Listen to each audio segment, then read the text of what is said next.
Senator Alex Padilla. I have questions for the secretary, because the fact of the matter is a half a dozen felon criminals that you're rotating on your heads off.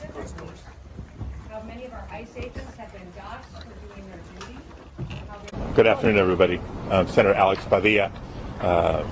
You guys have some questions. I'm going to read a brief statement. I will not be taking questions, but allow me to read my statement.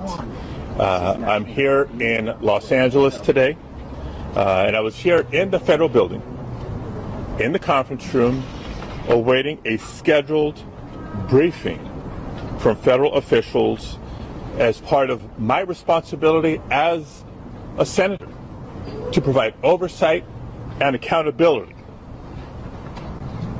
While I was waiting for the briefing with General Guillot, I learned that Secretary Noem was having a press conference a couple of doors down the hall. Since the beginning of the year, but especially over the course of recent weeks, several of my colleagues have been asking the Department of Homeland Security for more information and more answers on their increasingly extreme immigration enforcement actions. And we've gotten little to no information in response to our inquiries. And so I came to the press conference to hear what she had to say, to see if I could learn any new additional information. And at one point, I had a question. And let me emphasize, just as we've emphasized the right for people to peacefully protest and to stand up for their First Amendment rights, for our fundamental rights. I was there peacefully. At one point, I had a question.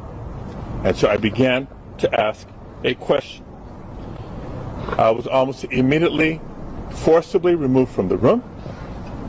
I was forced to the ground. And I was handcuffed. I was not arrested. I was not detained. I will say this. If this is how this administration responds to a senator with a question, if this is how the Department of Homeland Security responds to a senator with a question, you can only imagine what they're doing to farm workers, to cooks, to day laborers out in the Los Angeles community and throughout California and throughout the country. We will hold this administration accountable.